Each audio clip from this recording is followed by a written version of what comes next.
Bonjour à tous et bienvenue dans ce Morning Bull Live. Nous sommes le 9 août 2023 et si vous vous souvenez un petit peu ce qui s'est passé durant le printemps de cette année, le massacre qui s'est produit sur le système bancaire, combien ils en ont pris cher dans les dents durant plusieurs mois, eh bien on a eu un petit reminder qui s'est produit hier. Puisque de nouveau, encore une fois, eh bien, c'était la journée des banques. Alors pas dans le bon sens du terme, puisqu'encore une fois, les banques se sont fait littéralement défoncer au pluriel hier, puisque non seulement au pluriel en Europe, mais en plus au pluriel aux États-Unis, puisque tout le monde s'y est mis pendant un bref instant. On a presque commencé à croire qu'il y avait comme une concertation et puis une espèce de haine généralisée face au système bancaire, en tout cas quelque chose de coordonné.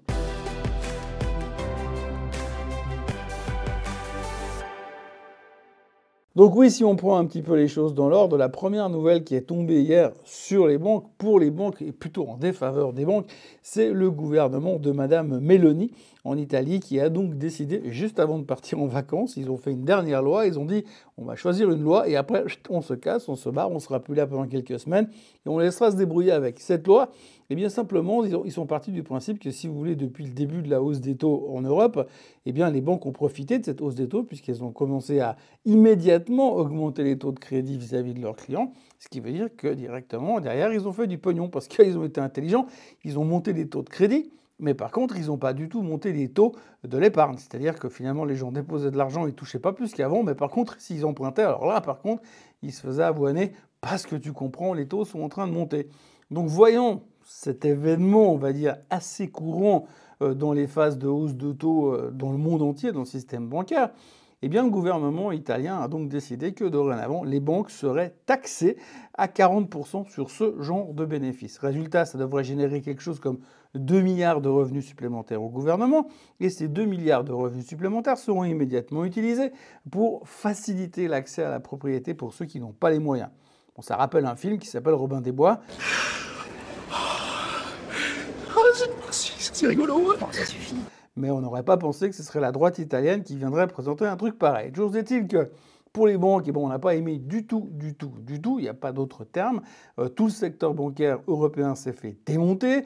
Et puis finalement, l'Italie était le pire marché de la journée hier en Europe, à plus de 2% de baisse à cause de tout ça. Alors ça touche toutes les banques italiennes, mais aussi les banques européennes qui auraient du business en Italie, pour ne pas citer le Crédit Agricole en France par exemple. Donc du coup, ça a fait mal à tout le monde et on s'est dit mais pourquoi tant de haine vis-à-vis des pauvres banques qui font tout pour aider le système? Alors ça, c'est injuste. C'est vraiment trop injuste. Et donc c'était un très mauvais début de journée pour le secteur bancaire. Mais ça ne s'arrête pas là. Ça ne s'arrête pas là parce que dans la foulée, il y a un organisme de rating aux États-Unis qui s'appelle Moody's. Alors il y avait Fitch l'autre jour qui est venu downgrader la dette américaine. On a aussi un autre organisme de rating qui s'appelle Moody's. Et puis un troisième qui s'appelle Standard & Poor's. Alors Standard & Poor's, pour l'instant, ils n'ont encore rien annoncé du tout. Mais on est impatient de voir ce qu'ils vont nous sortir parce qu'ils vont forcément se dire il n'y a pas de raison. Les autres, ils font parler d'eux avec des nouvelles assez fantastiques et nous, rien. Alors hier, Moody's s'est pointé et ils ont dit voilà, en fait, ce qui se passe, c'est que d'après ce qu'on a regardé, d'après ce qu'on a évalué, il y a des risques qui sont en train de se présenter sur le système bancaire. Donc du coup, ils ont fait quoi? Ils ont downgradé les petites banques et les moyennes banques. Alors dans les downgrades, ils ont downgradé MT Bank, Pinnacle, Old National, Webster Bank, Buck Financial, Fulton Financial. Ça, c'est des banques qui ont été downgradées. Et alors, ils n'ont pas fait que ça. Ils ont également mis sous surveillance des banques comme Bank of New York Mellon, US Bancorp ou encore State Street. Donc ceux-ci sont juste sous surveillance, ça ne veut pas dire qu'ils sont sortis du bois, ça veut dire qu'à la moindre alerte, bam, ils vont aussi se faire downgrader. Et puis ils ont mis des perspectives négatives sur des Ally Bank, sur des Huntington, sur des Citizen Financial Group, sur des Pence ou sur des Capital One. Donc du coup, forcément, quand on downgrade tout le secteur en même temps, ça fait pas plaisir. Alors c'est discutable parce que finalement, quand vous écoutez les arguments de Moody's qui parlent de difficultés de financement et qui parlent aussi de problématiques au niveau de l'immobilier commercial pourrait venir à l'avenir, on a l'impression qu'il n'y a rien de nouveau. Franchement, quand vous lisez le rapport en travers, parce que ça ne vaut pas la peine de passer plus de temps là-dessus, vous avez vraiment l'impression que rien de neuf n'est apporté par l'organisme de rating. D'ailleurs, il y a un article dans le Barron ce matin qui explique très bien la chose. et qui met le point sur le fait que rien n'est neuf, rien n'est nouveau, rien n'a changé. Et franchement, les investisseurs ne devraient même pas être surpris de cette annonce. Résultat, selon le Barronnes, c'est un achat sur faiblesse. Cependant, et bien évidemment, hier, ça a mis l'impression sur le marché en général et donc le secteur bancaire, les indices américains terminaient dans le rouge, encore une fois, grâce aux organismes de rating qui ont fait de l'or. Alors, c'est assez intéressant à signaler, c'est qu'il faut quand même bien comprendre comment fonctionne l'organisme de rating. Alors, si on regarde un tout petit peu l'histoire des organismes de rating, ce qui est assez intéressant à observer, c'est que sur ces en ce qui me concerne, 35 dernières années, chaque fois que l'un des trois clowns sont arrivés pour dire oui, alors nous on va downgrader machin, downgrader trucs, enlever son AAA ou machin, généralement c'était toujours, ou presque toujours, le pire moment pour le faire. Donc ils ont un timing qui est catastrophiquement nul. Généralement, c'est des spécialistes de l'analyse du bilan, donc ils ont vraiment, on va dire, 3 semaines, 3 mois ou 3 ans de retard, mais ils ont un timing absolument monstrueux. Généralement, quand ils arrivent pour dire « Ouh là là, c'est dangereux », c'est généralement le bottom. Donc on peut encore se poser des questions là-dessus, mais c'est vrai que de nouveau, aujourd'hui, on a un marché qui réagit avec immédiateté, ou mauvaise nouvelle, on vend tout, parce que de toute façon, on a encore une vision à extrêmement court terme. Et puis alors après, il y a le troisième événement qui nous obsède en ce moment, c'est la Chine. Alors vous l'avez vu hier, le trade balance en Chine était pas bon. Mais alors ce matin, il y a le CPI et le PPI chinois qui sont sortis également, qui n'étaient pas bons non plus. Alors on commence à parler de chiffres alarmants en Chine, on parle de récession éventuelle, on parle de déflation en Chine.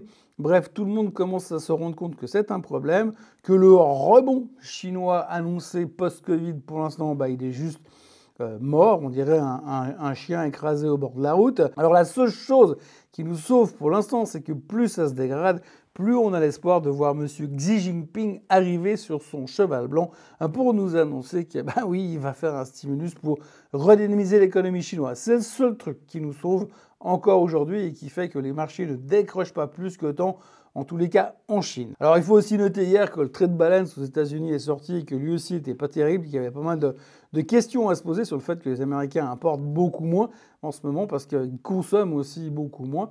Donc on aurait pu s'arrêter là-dessus, mais bon, on sait que les Américains, c'est pas pareil parce que eux, c'est les gentils, et puis que de l'autre côté, on le sait, les Chinois, c'est les méchants, donc forcément, il faut faire un choix. Mis à part ça, il y a 2-3 petites nouvelles assez intéressantes. On retiendra surtout les publications de Eli Lilly et l'annonce de Novo Nordisk au sujet de son nouveau médicament contre l'obésité. Alors en ce qui concerne Novo Nordisk, eux, ils ont annoncé qu'un de leurs médicaments, le Wegovy, qui permet grosso modo de maigrir aux patients qui sont obèses et qui désirent maigrir pour autant qu'ils fassent du sport et qu'ils fassent attention à ce qu'ils mangent, de perdre jusqu'à 15% de leur poids. Mais en plus, ce médicament permettrait de diminuer le risque d'attaque cardiaque pour les patients susceptibles d'en avoir. Alors jusqu'à maintenant, ce médicament était considéré comme quelque chose de, on va dire, cosmétique, mais avec cette découverte comme quoi ça réduit le nombre d'attaques cardiaques, et du coup ça devient un médicament, donc ça sera remboursé par les caisses maladie.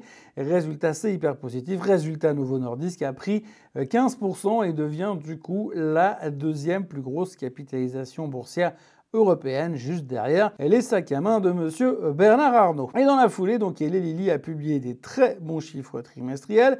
Et en plus, eux aussi, ils ont une drogue contre l'obésité. Donc, l'effet boule de neige s'est connecté tous ensemble. Et résultat, Eli Lilly a également pris 15%. Et Eli Lilly devient la 9e plus grosse capitalisation boursière américaine et bien entendu la plus grosse société healthcare aux États-Unis. On notera aussi qu'hier, les chiffres des cartes de crédit ont été publiés. Alors, on a appris hier que pour la première fois, le niveau d'endettement via les cartes de crédit aux États-Unis ont dépassé les 1000 milliards de dollars. Donc aujourd'hui, les Américains, tous ensemble, ils ont 1000 milliards de crédits via leurs cartes de crédit. Et que quand on parle de taux à 20-21% sur des crédits, on se demande si on n'a pas meilleur temps d'aller bosser directement avec la mafia, parce qu'ils sont quand même vachement plus sympas que Mastercard ou que Visa. Et puis on termine avec les publications de la journée. Alors ça se réduit gentiment, on va réduire l'intensité de l'intérêt sur les publications également,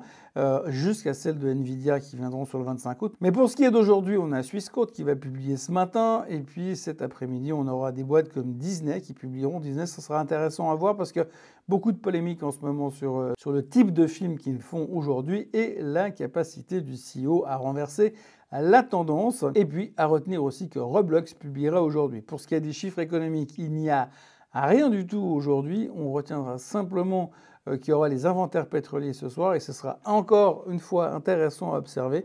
Le pétrole qui a baissé violemment sur les craintes de ralentissement chinois hier avant de terminer quand même au plus haut de la journée après un reversal assez spectaculaire. On voit qu'à la première occasion, là aussi, on fait de l'achat sur faiblesse et comme je vous l'ai déjà dit moult et moult fois, eh bien ça reste aussi un gros souci ou un gros point d'interrogation au sujet de l'inflation. Voilà, c'est tout pour ce Morning Bull Live. Donc journée du 8 août qui aura été placée sous le signe des banques dans le sens négatif.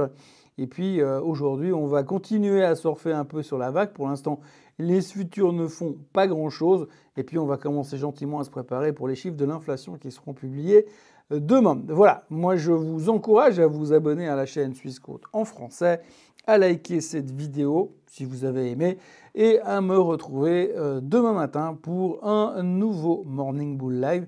Passez une excellente journée et à demain. Bye bye.